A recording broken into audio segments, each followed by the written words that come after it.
everyone! In today's video, I'm going to be showing you how I color this page here in Magical Worlds, and I'm going to be doing so using Derwent Intense. So the first thing I'm going to do is to try to create a background that has a bit of a stippled effect, where it is kind of darker towards the middle and then fades out towards the edges. And in order to do so, I'm going to also need a Caran d'Ache palette, because this has a rough side to it. If you don't have one and don't want to spend that money, just go buy yourself a cheap cutting board, because a plastic cutting board has the exact same texture as this, so it's an easy dupe. You'll also need a bit of water and of course a microfiber cloth to help you wipe off any excess, or a paper towel if you don't want to use a reusable cloth. So first off, I'm going to get some different paints on this palette here. And so I'm starting with my darker color, which is my indigo blue, and I'm just, in a sense, almost grading it onto this palette. And so just dip that a bit in water, get that nice and wet, and you have a nice dark color here. Before I apply it directly onto the page, the first thing I want to do is just to see how dark it is. So you can see that's sort of like the color that we have so far. If I add a bit of water to that, you can see that it gets a bit lighter. And if I add even more water to that, and what I'm doing is I'm just dipping my brush back into the water without rinsing. And so it's carrying that paint over, that it gets even lighter. And to be fair, you can keep going till you get closer to white. And there, even lighter. And so what this does is it shows you that you can create a nice gradient blend from dark to light just by adding in a bit more water. If you add in white, it adds a bit of opacity, but for now I don't need opacity. I'm just going to stick with some transparency instead. So I'm going to start off with this darkest color first. Make sure it's nice and mixed so I don't have clumps of pigments. I'm going to begin by making little dabs over here in my page, kind of starting by the edges here. And then I'm just like dabbing the color on. And you can work this in as many different layers as you like, kind of going around the different edges of the pieces. And it's a bit like doing, I don't know, pixelated art. So now I'm coming in for just like a lighter wash. I'm going even lighter up with my small dabs. And now I'm wiping it, adding a bit of water, and just going towards my lightest of washes. So this is basically almost pure water. It's just like slightly tainted water. And what that is going to do is just create a bit of a fade out, as you can see, from my center to my darker colors. You can always, of course, come in and darken that a bit if you want. Here I'm doing a wet on wet technique, which means that it's still not completely dry, and so I'm just adding in a tiny bit of these darker dots here and there, and so that helps it diffuse a tiny bit more. And so then now I have that as my gradient. You'll also notice that I'm doing a higher concentration of dots towards the start and just having be a bit more dispersed towards the outside edge. And what that is doing is it just is kind of creating a sense of movement, as though it's dispersing away from that central image, which of course will make your eyes get drawn even more to that central image. All right, so I'm now continuing, and I'm just moving here to the left this time. I'm just gonna go this way for no particular reason, except I want to. I'm also working just kind of section by section here, because what that allows me to do is just really have some good control with the colors and just have it be built up to how I want it to look, as opposed to maybe feeling like it's a bit too abrupt of a transition. Yeah, there we go. And so finally coming back in with a tiny bit more of my darker and doing my extra dabs at the start, just really emphasize that color at the beginning. All right. And now moving down. So it's a really quick process, and I hope this technique is transferable as well. Like, it's not something that only has to be done in this page or this book or with these colors. Use any color you like. Use real watercolor paints, or use like even use watercolor paints as well as like Albert Dürer watercolor paint pencils. It doesn't have to be with Inktense. It just gives you that bit of diversity in applying this to whatever you like for any kind of wet medium. Honestly, you could probably even do these with Neocolor too, as long as, again, you're doing so not directly from the pen or pencil or stub or whatever it is you're using, but more from a paint palette, like what I'm using here. There we go. Yeah, and you can see too that this is now looking a bit lighter than that. That's because paints, when they dry, do shift color slightly, so that's what my end result is going to look like a bit more than that. Yeah, and so here you can see that I'm now starting to run out of my initial laydown, my initial color, so I'm just going to add in a bit more, and I'm just coloring it in sort of right next to it instead of directly on it, because I don't want to break this into what's already wet. And it kind of just powders it. If I pull this closer for you to see, it's just a bit of a powder that's there. So be careful not to spill it onto things if you can. And activate that. And there you go. Ah. I just give it a nice good mix to make sure that everything is nice and melted in, so you don't have just clumps of color ruining the texture of your piece. I have a bit of a cat hair here. Right, got rid of it.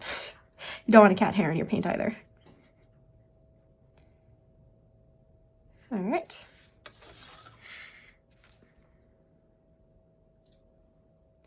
Whoa, that's a lot darker.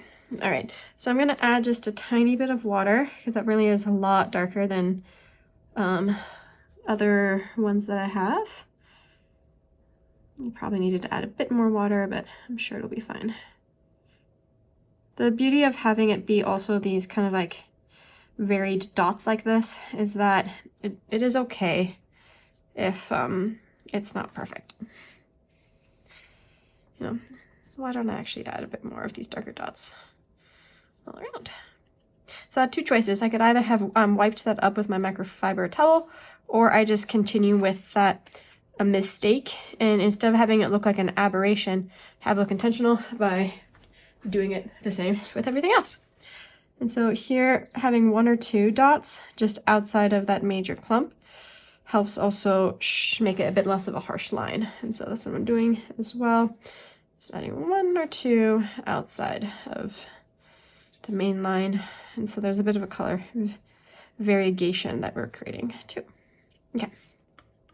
So now my second lightest color, it's dot, dot, dot, dot, dot.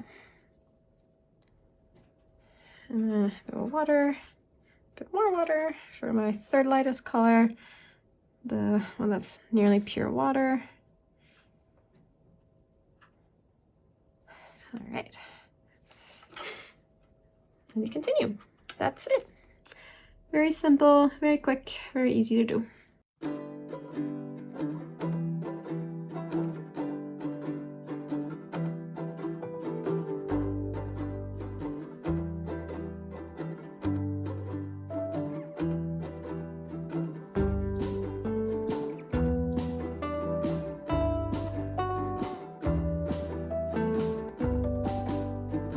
So now I'm creating a final extra dark bit here, and I'm just using that to sort of one more time very gently add in like a few of the deepest, darkest dots back in.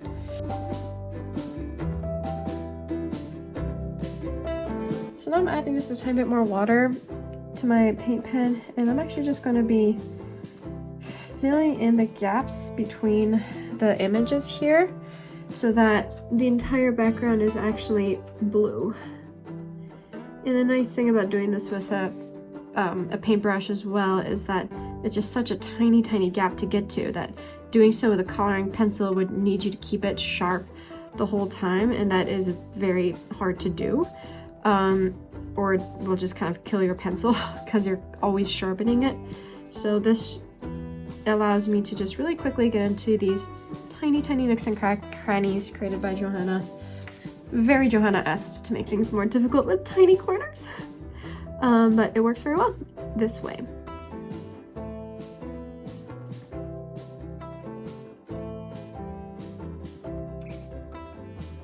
adding in a tiny bit more color, so layer number 2.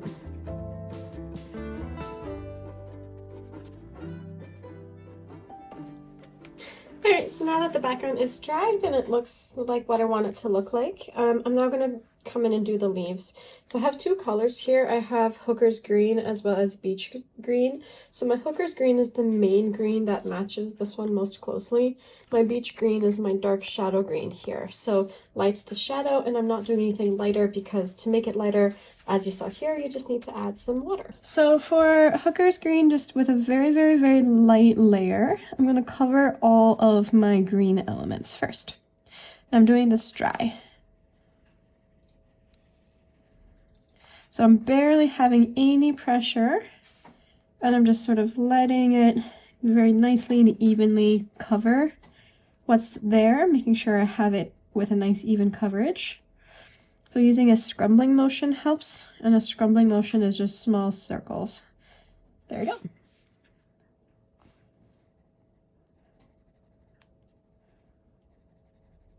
And even though there's different types of leaves, I'm just going to simplify it and color it the same way. If you wanted to add variety, and maybe I will as I continue with this, you can use the darker green for some of the leaves, the lighter green for the rest of them. But for now, I'm just adding in the same color all throughout. Trying to create a nice even base layer first.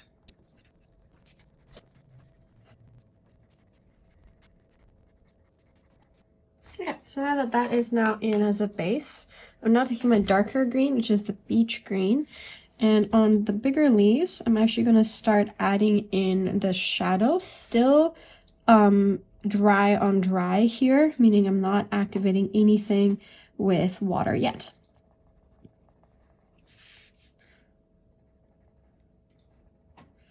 So anything that's like slightly behind, and also on the base of them. And for the moment, I'm only doing these on the larger leaves because if you do the smaller leaves, the colors will just mix together and create its own color, versus here that only happens at the edges because there's enough space for the other colors to have some separation.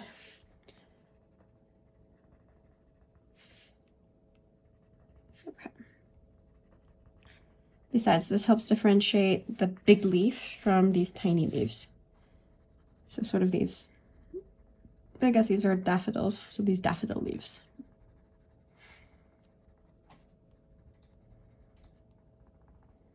Okay, and now what I'm going to do is take my white. So taking my antique white, and for the really small leaves, I'm actually going to dry, so again, dry on dry, add in some white. And this is going to give them its own little unique shade and color because the white makes it a bit more opaque.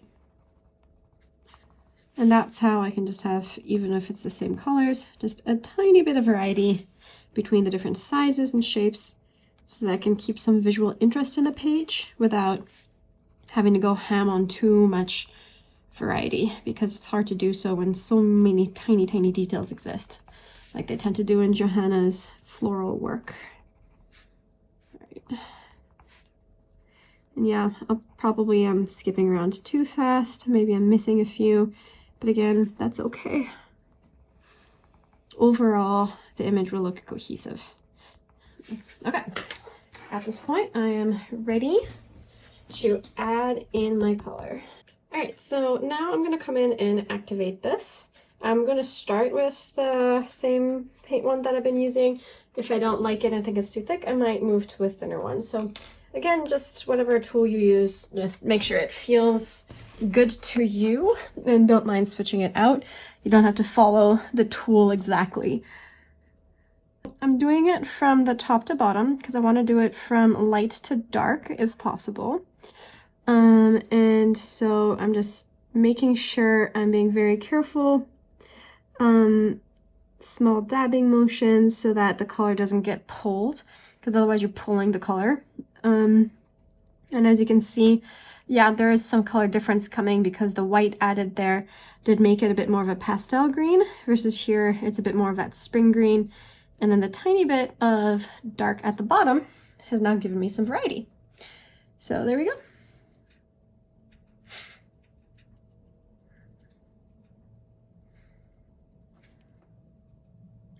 And painting, I think, with Inktense as well, it goes so much faster than doing it with color pencils, and in part because any wet medium automatically kills the tooth of the paper, and so you can have like a very even color that's created in one go, as opposed to with pencils, you might have to go over it several different times to get to that.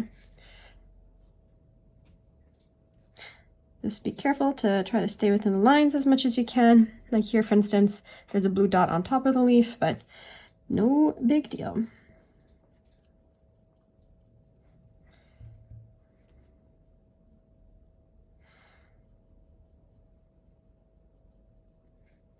And at the end of the day, I'm not over looking to emphasize any of the shadows. Part of what's going to keep this page cohesive is the color palette, because I mean, using a color card helps because you know that the colors that work together will work together, they will be cohesive. And so there's just something about having cohesion through color that allows you to ignore, I think, some of the finer points of shading. Because otherwise, if you really wanted to go all out, you can go over this with a pencil and then just add in further shadows and highlights if you feel like you need to.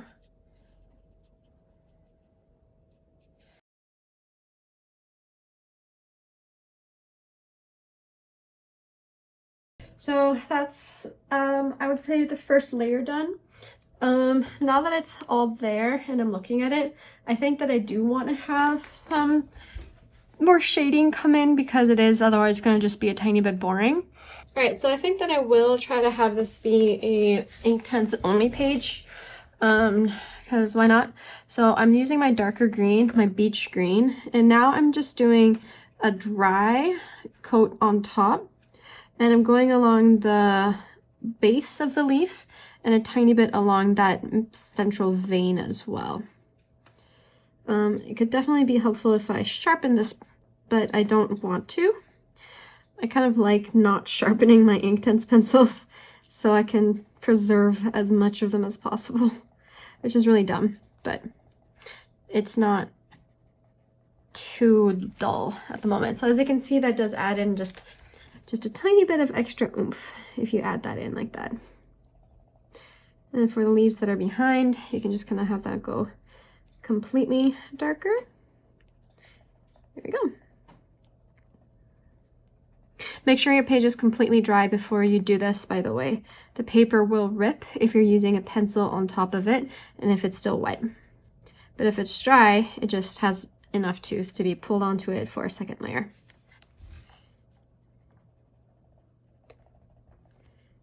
And doing it this way with Inktense means you're not going to get a very burnished look, because these pencils are meant to be used wet. They're not really created to be used dry. So if you don't like having that look, you can go over it a second time with water. Otherwise, if you're okay with that slightly unburnished look, you can just leave it be.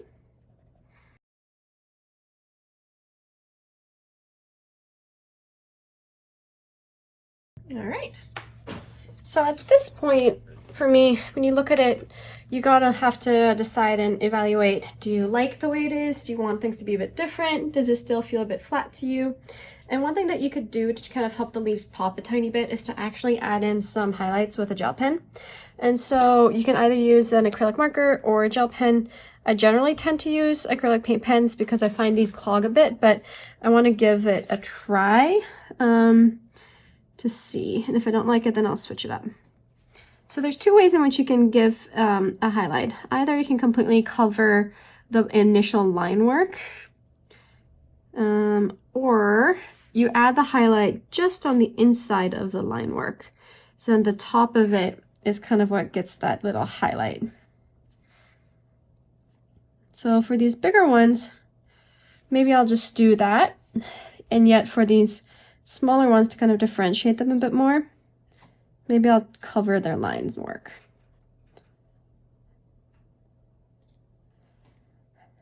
I know this is a bit different than how I normally film color alongs, and I guess how we normally have color alongs, which give you very clear instructions.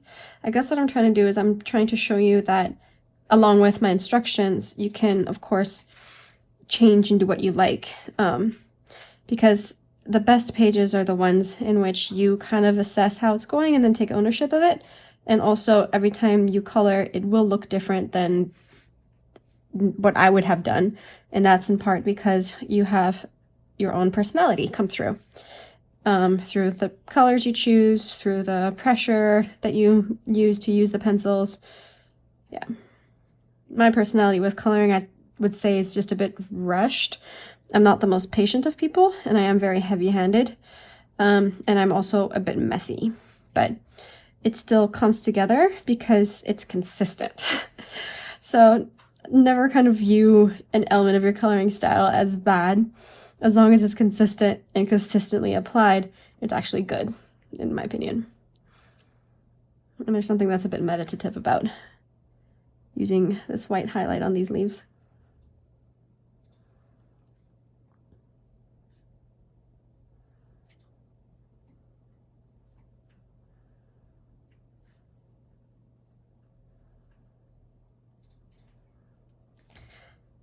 All right, so these smaller ones, again, this is a tiny bit of a highlight only on the inside, and try to mimic the shape of the leaf when you do so. Honestly, even along the vein a tiny bit could help.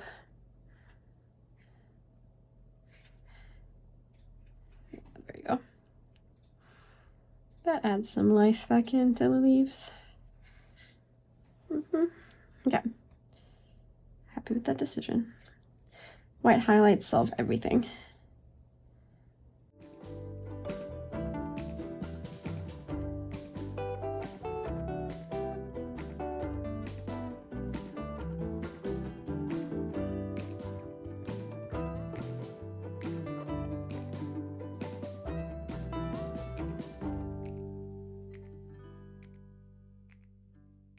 Alright, so now I'm coming in to do these bigger flowers, which remind me of daffodils, and so I'm just going to go with a standard yellow for that. The colors I'm using are cadmium yellow and golden yellow for my shadows. So I'm going to start with my cadmium yellow, which is my lighter of the two colors. This does end up becoming a very, very, very bright yellow, by the way, so you have to be a bit careful about not using too much pigment on it. Otherwise, you're going to have a bit of a contrast between this more muted, darker background with these overly bright flowers. So I'm just very, very, very lightly putting on a layer of this color here. And so again, small circling motions, just very lightly putting it on. If you use Derwent Intense, they're going to last you absolutely forever because it just takes a tiny, tiny bit of pigment to add a lot of richness to the pieces. I don't think I'm ever going to run out of a Derwent Intense pencil. They're also not my primary pencil to use, although when I do bring them out, I'm very much in love with them. I guess they're a hard one to sometimes want to take out because when you swatch them out, you're kind of hoping to see that range of colors from light to dark. Whereas in the reality is that light to dark will come with how much water you choose to use, and if you choose to mix in things like black or white if you want it to be a bit more opaque. And so it doesn't look at first glance from the sheet that it's a complete set, or can offer you a complete range of colors, I mean, but it can. I am grateful though that they decided to add in some of the pastel colors, just because it's very, very nice to not have to create your own pastel color by adding in white. Instead, for example, like the flamingo pink is a great pastel color since it has such nice opacity to it with that light pinkness.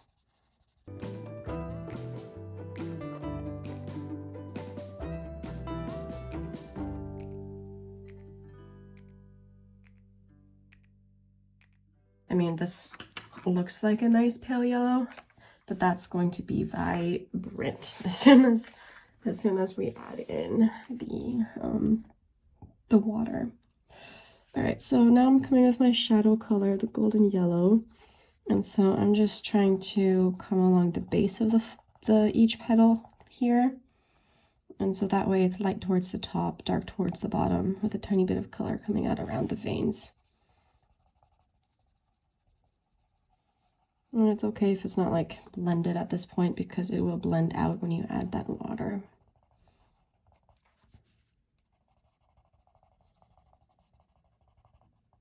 I'm probably just going to add all of that in the middle. See what that does when I activate it. But yeah, with the Inktense, you just really never know what's going to end up looking like. It can take a direction of its own very, very quickly. So it's just a matter of, I think, like rolling with the flow of it and then just adapting to match what the page has become as opposed to what you think the page should become. So over here, this is a cast shadow because it's a petal that's underneath this entire flower. And so I'm just having the entire part be darker. And what that's going to do is emphasize distance because things that are under things tend to have shadows on them. There you go. So I'm going to have like a weird half shadow like that and that. And then my highlights are only in these corners.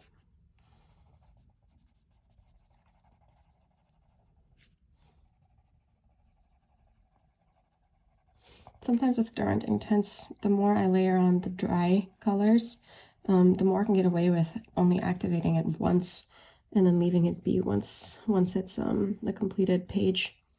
What I mean by that, sorry if I'm unclear, it's first thing in the morning, my coffee's still kicking in.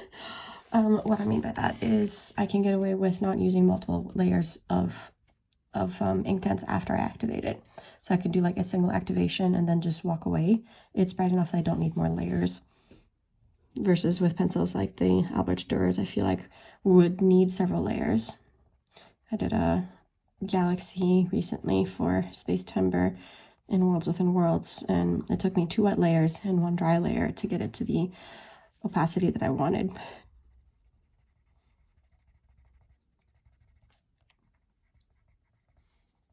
Okay, so here, because this petal has a curl, there's a bit of a shadow underneath the curl.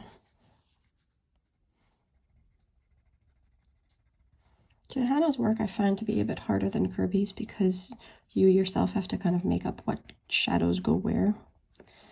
But then, on the other hand, it's a bit easier than Kirby's because if you just pick like a limited color palette and stick with it, no matter what you do, it'll look pretty. It very, very much depends on, I think, having colors that work well with each other from the get-go. Unlike so many other colorists that depend more on shape and size. That said, you can easily turn Johanna into a work of art by being very intentional with shading. But Johanna can also be very simple and be solid colors too, so I don't know. If I were to recommend a coloring book for beginners, I don't think I'd actually recommend Johanna, even though I did start out with her. It's hard to feel like you can do a good job sometimes, versus with Kirby, because you know exactly where the shadows go. Even though the pages are more complex, you'll get confidence much faster in yourself because you have bragging rights that you started off on a Kirby page. But also, like I said, just it's so much easier to figure out what to put where. I suppose at the end of the day, like, I don't know, would a grayscale coloring be good for a beginner? Maybe not, because you're actually not learning where to put shadows, because the shadows are already on the page. Like, you can get away with doing a single swatch of color, and it looks like it's multiple colors because of the pre-made shadows on the page. I don't know. I guess I started with Enchanted Forest. I think there are a few random pages here and there. I think I had a mandala book from Michael's. This is back when I lived in the US. So I have some old photos of mandalas from Michael's that I was looking through. Just trying to see some of my original coloring work. And so here the trick is to activate it from light to dark, because you don't want to pull too much of the dark into the light, otherwise you lose some of that wonderful gradient. And what you can do too is you can actually lift the color a tiny bit and then wipe it off, which is what I'm doing when I take my brush off screen here.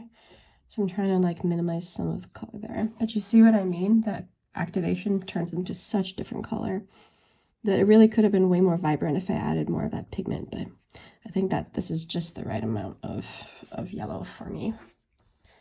Okay, so I'm just coming in here, light, lemony, almost yellow, even though it's technically a cadmium, and then darker toward the base. There's like a hint of a transition there.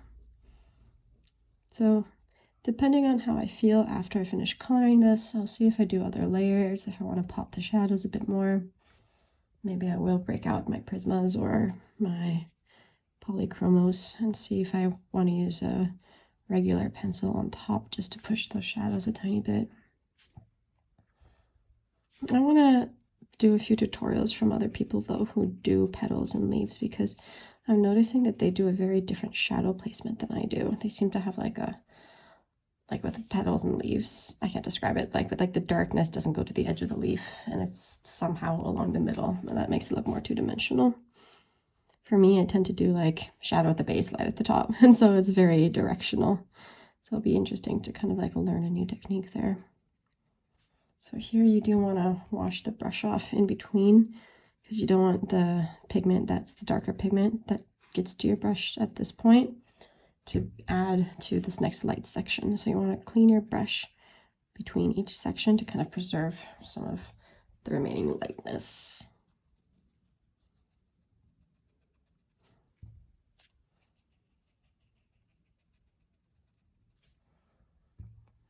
Let me know, by the way, if these longer real-time narrative tutorials are helpful for you, if you prefer my shorter, under 30-minute tutorials with subtitles, or a mix of the both. Like I could have it be edited down, just show you one flower and then time-lapse the rest, and then have like a voiceover of what I did with that one flower.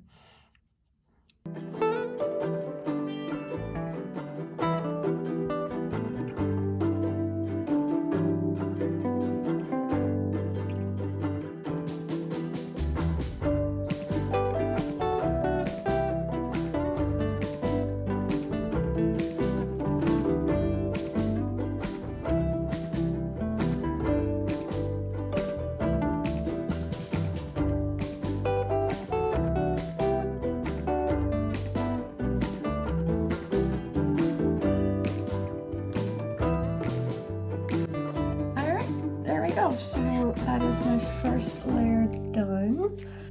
So the reason I'm using the jelly roll instead of an acrylic paint pen is because I want this to have a bit more of a lighter highlight to it that's a bit more natural looking. Acrylic paint pens are very opaque and they're also very strong, and so they have more of that firm white line to it as opposed to just a softer white highlight that you can get here with the jelly roll.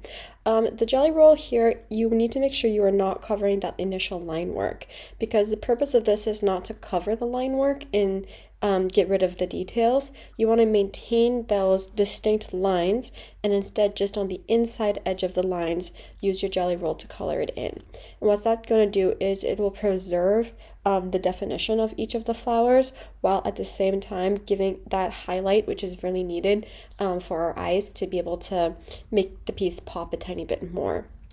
The jelly roll also is helpful in covering up slightly anytime the Inktense blue or green had gone into the yellow of the flower, because it's able to like slightly cover that up.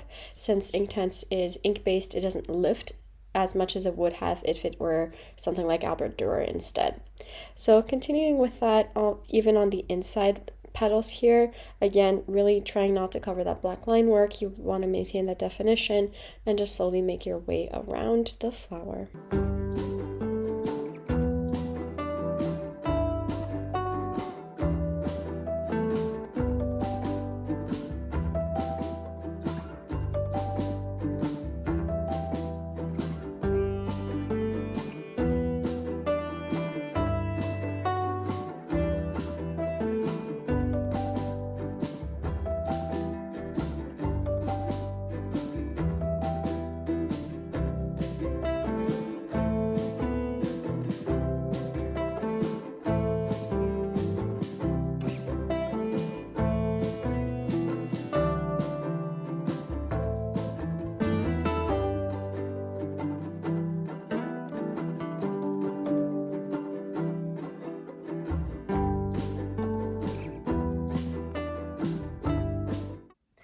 Alright, so now that I'm done with those, I'm going to be moving on to these smaller flowers here. So the red is going to be chili red for my main, and then red oxide for my shadow. And again, I'm just kind of following these colors here. So beginning with chili red, it's pretty much the same technique as what you've been hearing me say all along. I'm going to color the top and actually leave the white and white. And so that way I'm going to try to create a gradient of it leading towards white in the middle. And then the little dot in the middle, the center of the flower, I'm going to leave it white. All right, so then, and here I am pressing a bit harder than I would in the other places because I do want it to be nice and foncé. What's that in English? Dark, I guess, like a nice solid dark color.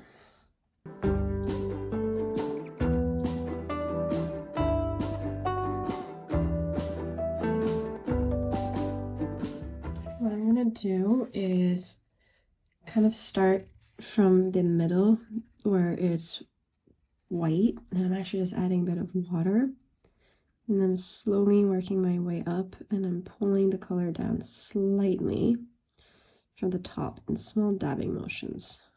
There. So from what that we can see here, I don't know how clear it is. What you can see is that it has a bit of a gradient that's been created.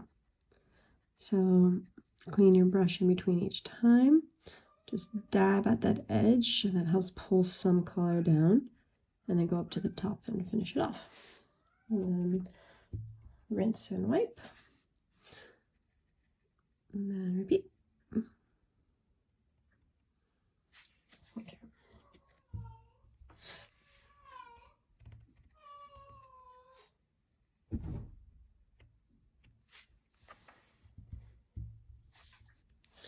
I like trying, oh, I forgot. Color this in. I do like trying to preserve white as much as I can in coloring pages, because I think that the natural white of the paper is such a very different white than like the more solid opaque white that you might get from re-adding it in with like a paint pen. And as colorists, we have a tendency to always try to color everything in with color, because that's our purpose, right? Is to add color. But then the downside of that is that we lose a lot of natural highlights, and we lose a lot of natural paleness that a page could offer.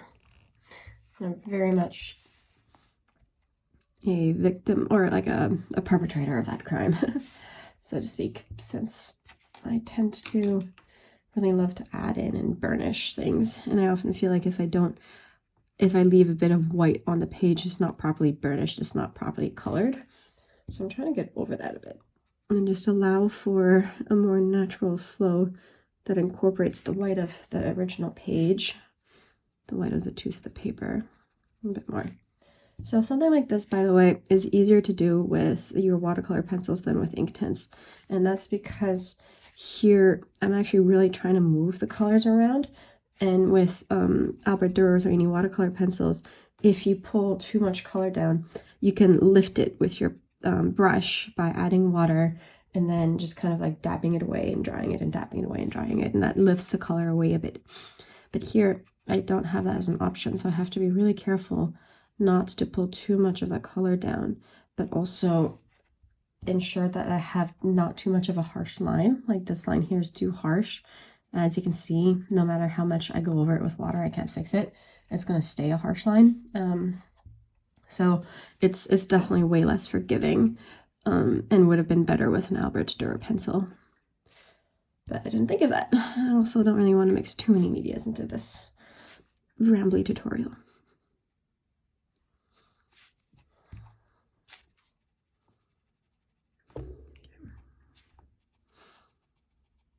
And at this point, I don't even think I will need the red oxide.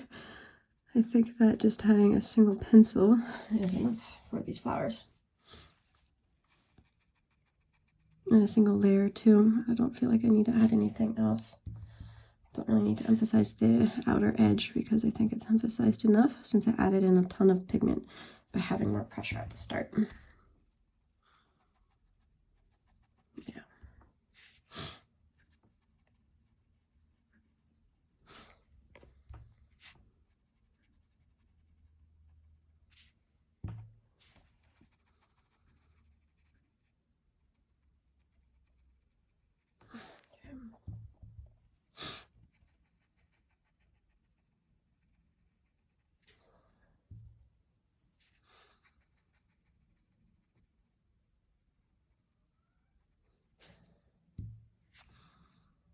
The other thing, it depends too, like how vibrant you want to go, because so far the tone of the page is fairly muted. Like there's some brightness, but it's not overwhelming, and it's not, you know, it's not like a primary red or primary yellow that we're developing. And so I could add in more and more layers of red to really make it pop, but then if I do so, it won't really match the page as a whole, because like it'll then become more saturated. And so I think another thing to consider when trying to get pages to look cohesive is to consider the extent of saturation that you would like. And so you want to kind of have the level of saturation match. So if something is like very, very bright with very little gray in it, right? So like the color is more and more pure, so to speak. And then everything else is a bit more desaturated, so it's tending towards the gray a bit more. Then you'll have a clash.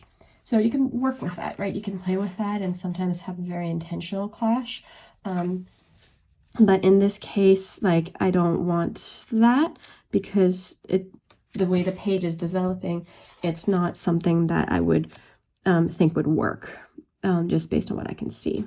So that's another just quick advice, I guess, with coloring to give you.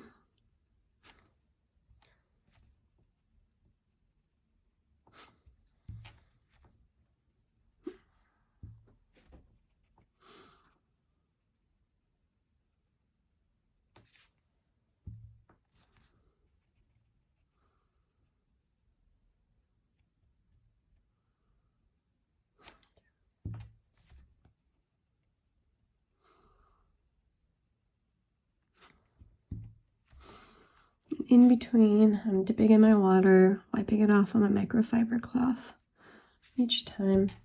So here, because I started from dark going towards the light, I'm now going to have a harsh line, or it's just going to look muddy. Again, you really want to make sure you go in the light towards the dark. Just play with that edge a tiny bit, pulling color down, and then go into the tip. So here, playing just at that border between the colors, pulling it down slightly, and then ending by saturating the edge. It's harder if it's upside down for me. It's easier if it's like pushing away from me as opposed to pulling towards me.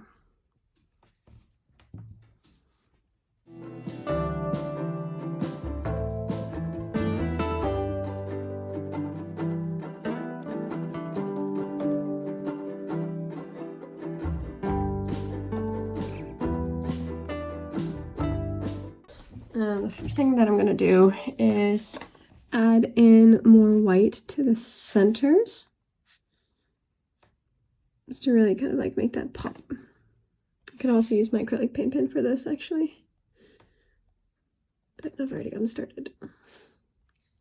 And again, you're trying not to color in that black line, you're trying to preserve that black line.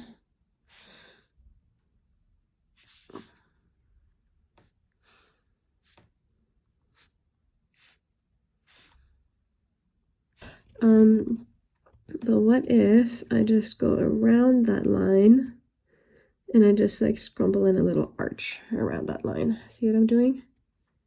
What would that look like? Yeah, I think that works. Because now I'm getting a bit of like a circle shape.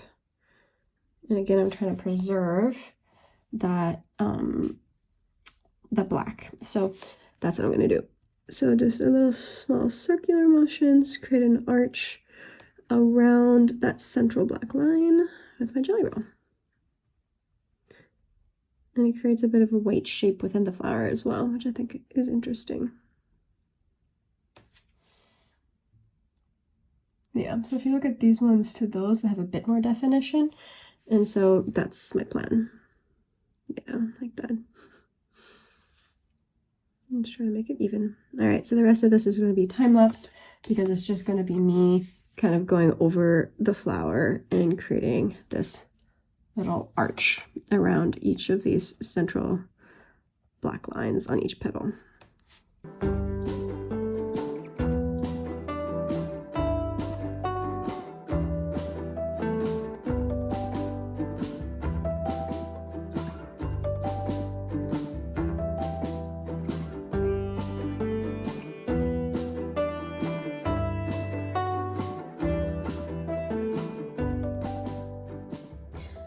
Alright, so now that I've kind of reestablished the white, I think what I'm going to do is reestablish the dark edges a tiny bit and see if I can use the Derwent Intense dry. I know I'm contradicting myself by saying you can't really use these dry, but it seems to be okay if you give it a go. So only just on the very top of each petal, following that little curve, I'm just adding in a tiny, tiny bit of the Intense here. And so my purpose for it is to just kind of darken those edges to make sure that the contrast going to the white is that much stronger. And so, yeah, I'm just kind of following it along like that. And I think this is already looking so much better, just like that. So if you just compare, even here, if you compare like these flowers to these flowers, they have a bit more depth to them and a bit more difference between the dark and the light.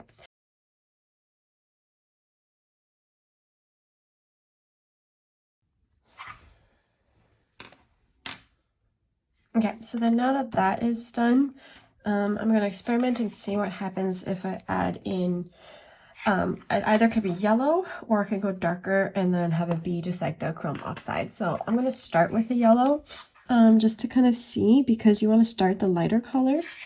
Yeah, I think that makes a bit of a difference. I'm not sure if it makes enough of a difference.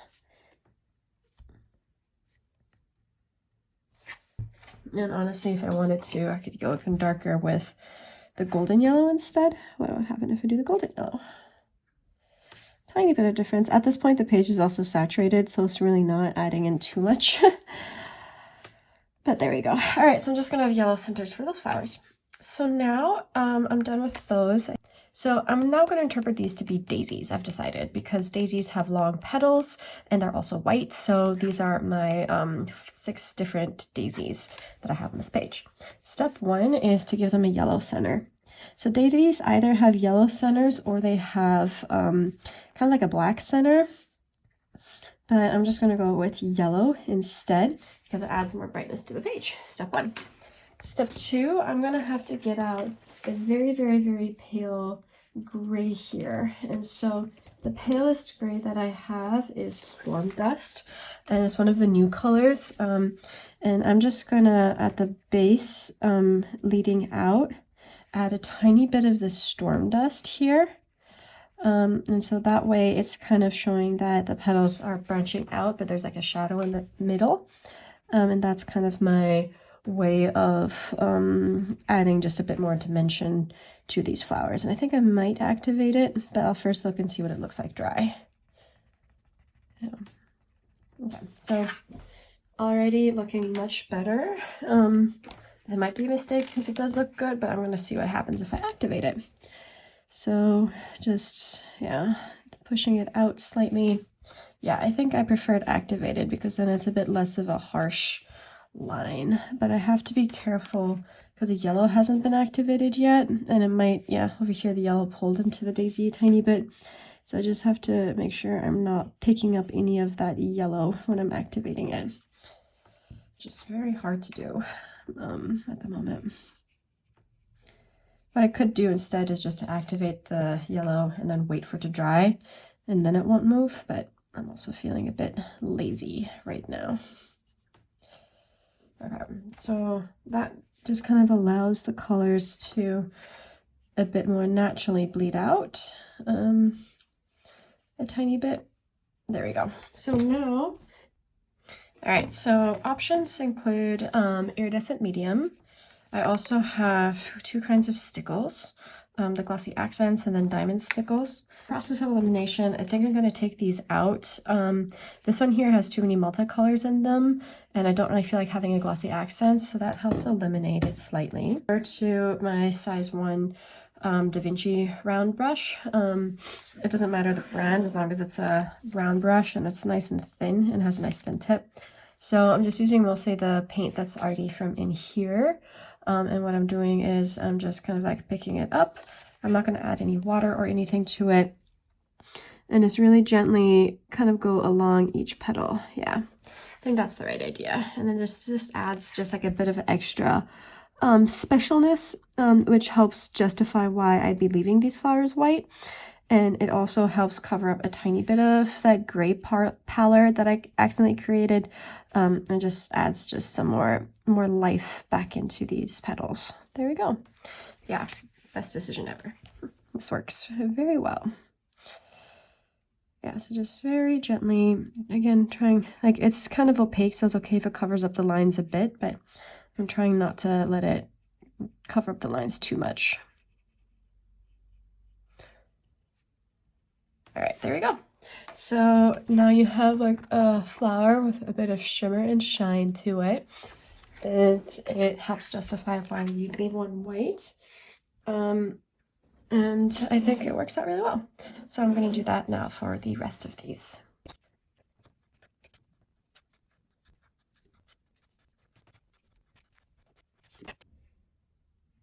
Alright, so off screen I decided to do a bit of an experiment, and I added in some of my white acrylic just to the edges of that.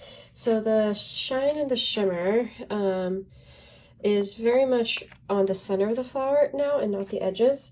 So I do, however, like that this is a bit whiter, because I think that this is fading too much into the gray for my liking. And so the benefit, I think, of doing it this way is that there's more shimmer towards the center of the flowers, and that helps draw your eye towards the center of the flowers. I'm talking about this one right here. But I could also, if I wanted to, go on top of the acrylic paint pen with more iridescent medium to make it all shiny again. But I think at this point want to kind of make these a bit whiter. Again, be really careful not to mess with the lines. A circle, and then just like pull it down a tiny bit with a flicking motion. And then that's how I'm just re-establishing that white. Sorry, my cat wants to cuddle, so he just jumped in my art supplies. I have it on my second chair. I have 2 office chairs here. One office chair is for him. So the cat gets an office chair. It's ridiculous. The reason is because my partner replaced his chair with one that had more back support. So we had an extra chair lying around, and instead of selling it, we kept it for the cat because we spoiled him that way. Okay, so there you go. So yeah, you can see it has just like this shimmer towards the center and then kind of like white more solidly on the outside. And I prefer that effect overall. And in fact, I'm gonna bring this white down even further on this one. I need to be a bit neater, but it's okay. Yeah, there we go. So I think I'm going to do that now for the rest of them. That seems to be the way to go.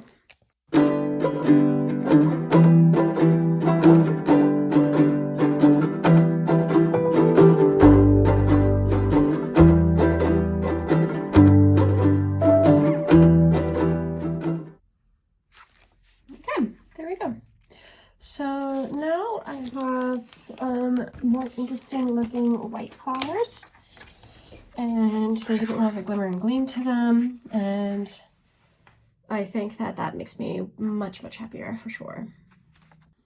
So I'm just going to start with my chili red, moving it up. Yeah, so these will just be like a more of a solid color than the other ones, and that can help differentiate. So even if you're using the same color, using the color in a different way can help show it's a different type, as opposed to, and so that way you don't have to like use a different color each time as well. And these are going to be a lot darker hanging down, I guess. So I'm using a bit more pressure, and I guess like a medium pressure is what you would call it. And just getting these colored in with a solid layer to begin. Alright, and now I'm taking just my red oxide and I'm choosing left to be my shadow. I'm just adding like a line to the left with the elements, just like a tiny bit. I'm not sure if this is going to do much at this point because it's already pretty dark, and it's going to be very dark once I activate it. But just to start adding a bit more interest from the get-go. Okay. All right, final step, activation. So back with my water and my microfiber cloth. So wet the brush, dry it off slightly so that you can make sure it's damp and not soaking. And it's going from the right to the left, so from the lighter to the darker. And I'm going out of the lines a bit, so I'm gonna have to be a bit careful about that. I can always use like a white jelly roll to try to fix some of that, but the more careful you are from the get-go, the better. And to help me with that precision, I'm switching to my smaller regular paintbrush.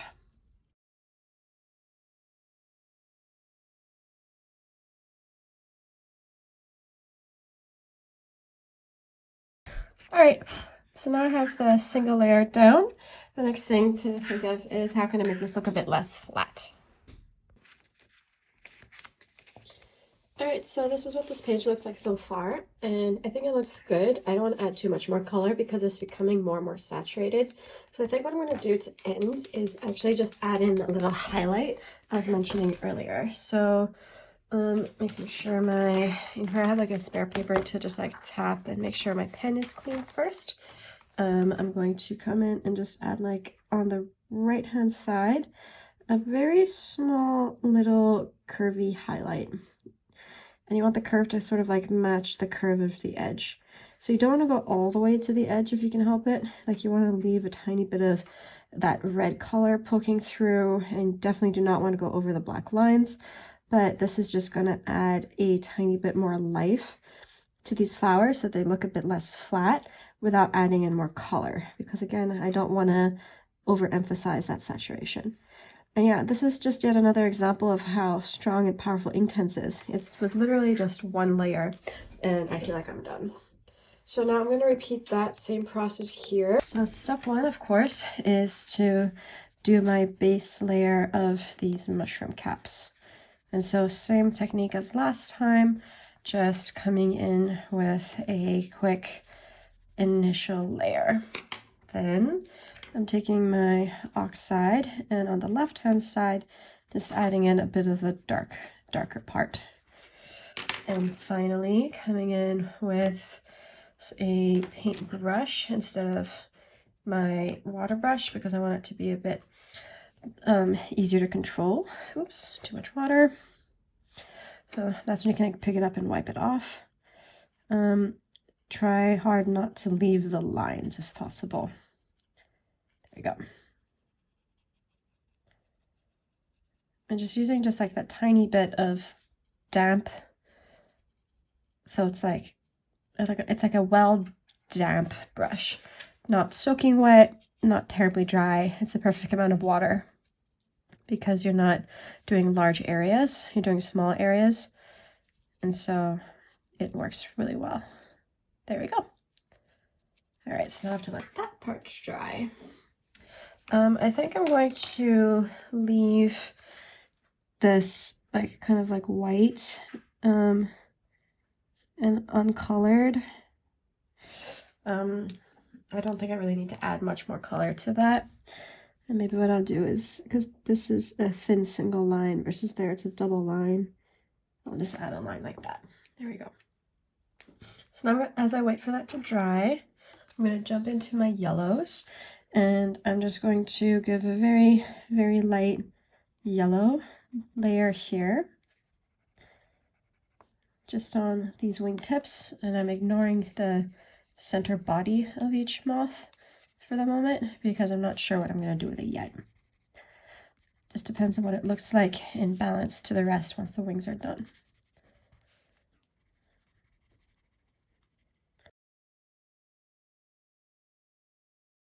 And now I'm going to activate these.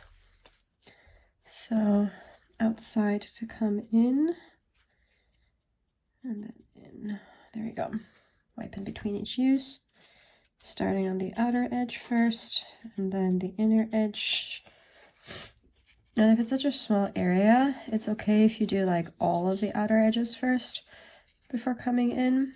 It's still gonna blend because it's not, they won't have enough time to dry. There we go.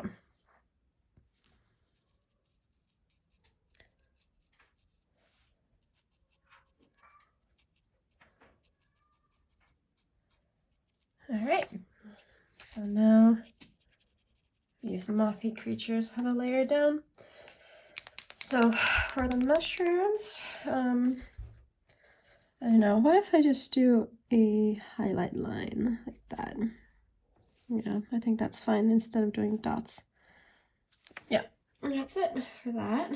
So what I'm going to do is take my darker golden yellow and I'm just going to add in a tiny bit of that shadow on the inside of these moths, but I'm actually going to be leaving their bodies white, I think, because I don't really need to have it to be darkened, and just it works very well as it is being white, so I'm not going to touch that. And now the only thing left to do is the house. So chili red for my roof. I'm just going to give it like super, super, super light, like really not pressing.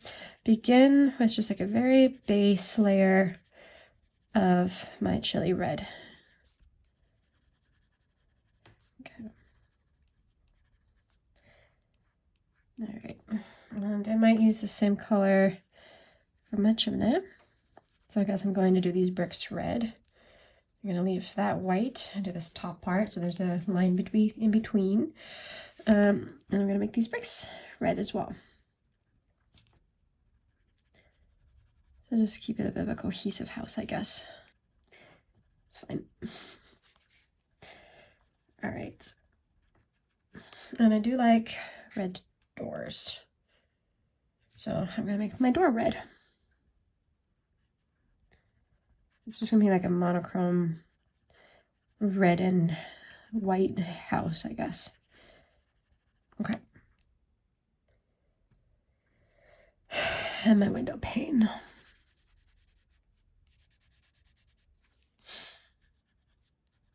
And why not? This could be like a painted red aluminum lampshade. There we go. All right, so again with my smaller brush, making it wet, wiping it off. This is just the initial layer, and I'm going to be coming in with some shading on this because it needs more dimension, but I just want to have like a nice wash of color from my base to start me off.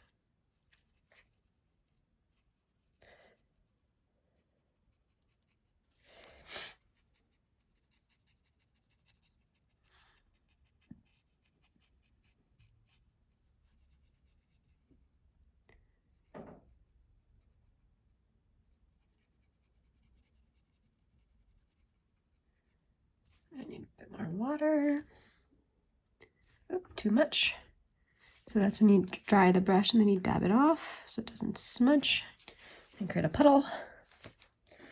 I have to move my coffee because I almost knocked that over too. I'm very clumsy, by the way. I always drop and knock things over. All right. And yeah, the nice thing about using a thin brush like this is it really can help you stay in the lines, and that is super duper important here.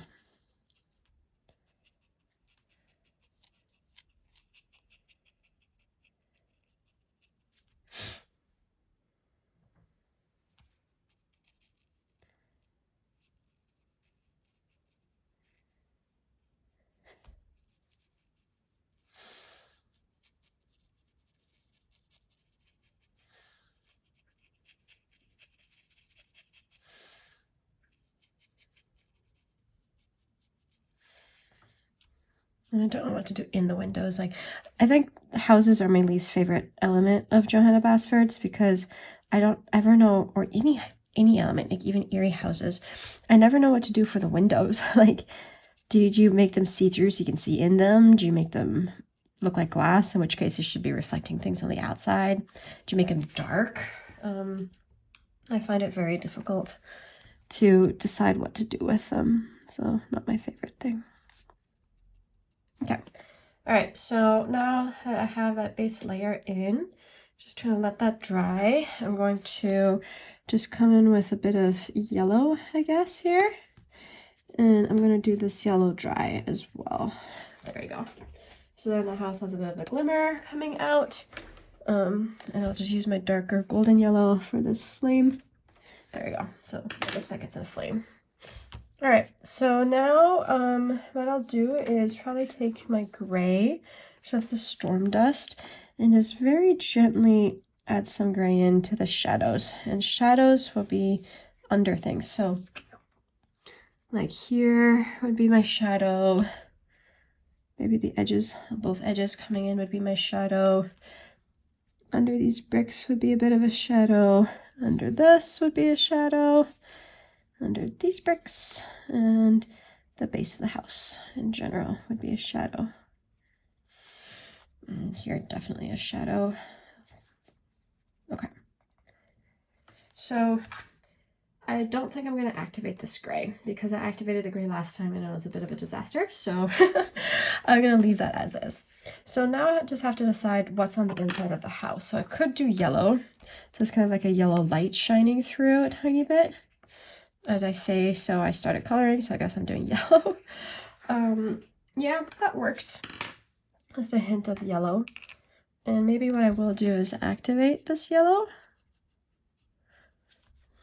so that it looks a bit less streaky. Yeah, there we go. All right, so I think that works so far. Now I'm just gonna have to decide what to do with some shading elements. So I'm gonna go in with my red oxide, and I think the bricks and the tiles are dry. I'm just going to kind of like go along an edge here, yeah. And so that can add in some more dimension. Then it's, I don't know, it's not the sharpest of pencils, but I don't want to sharpen it because I don't want to waste it. But it's also such tiny details, it's hard to get more specific. I could, if I wanted to, switch to using like a fine liner marker, but then that's so solid, it doesn't blend out. I think it's better if I just go like this, to be fair. Yep, and then just a line along the edge, and then a line along the bottom. Yeah, that's good. And so along the edge, and then along the bottom. Yeah, that makes it look so much better already. Because highlights and lowlights is so magical in how it can transform a page. So here at left side and bottom, just straight, and then kind of along the bricks, I'm re-outlining them slightly. So I'm leaving the right more highlighty, and that's because it seems to be my pattern. All my highlights are on the white of these parts here, for instance. There's even a light on the right here, so it works out. And finally, for my door, just kind of under the top of that frame, down to the left, under this a tiny bit, under that thingy, under the doorknob, and at the base of the door. And I'm not going to blend that out with water. I'm going to leave that as is. And here, I'm doing it both at the top and the bottom, so leaving the center bright, and same here. I'm doing it just at the edges, coming in a bit, leaving that center bright. Yeah. All right, so maybe my yellows can get some shadows now too. So left side and bottom of the windows. So bottom and left even of that a tiny bit. It's a bit of a harsh line, blend that out. Okay. So finally, now that I have my lowlights in, so my base color, my lowlights, I'm just going to end with some highlights. And so just like on the right hand side, I should probably use a gel pen for this because this is very thick, but I've already gotten started. And then replace these black lines with white. Yeah, there we go. I'm going to add a few white dots to the wings of my little bugs. And that might be the very last thing that I do for this page.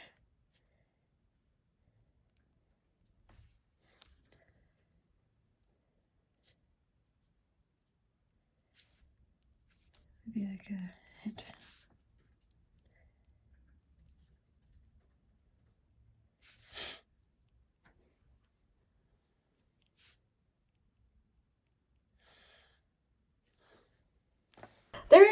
right. Thank you.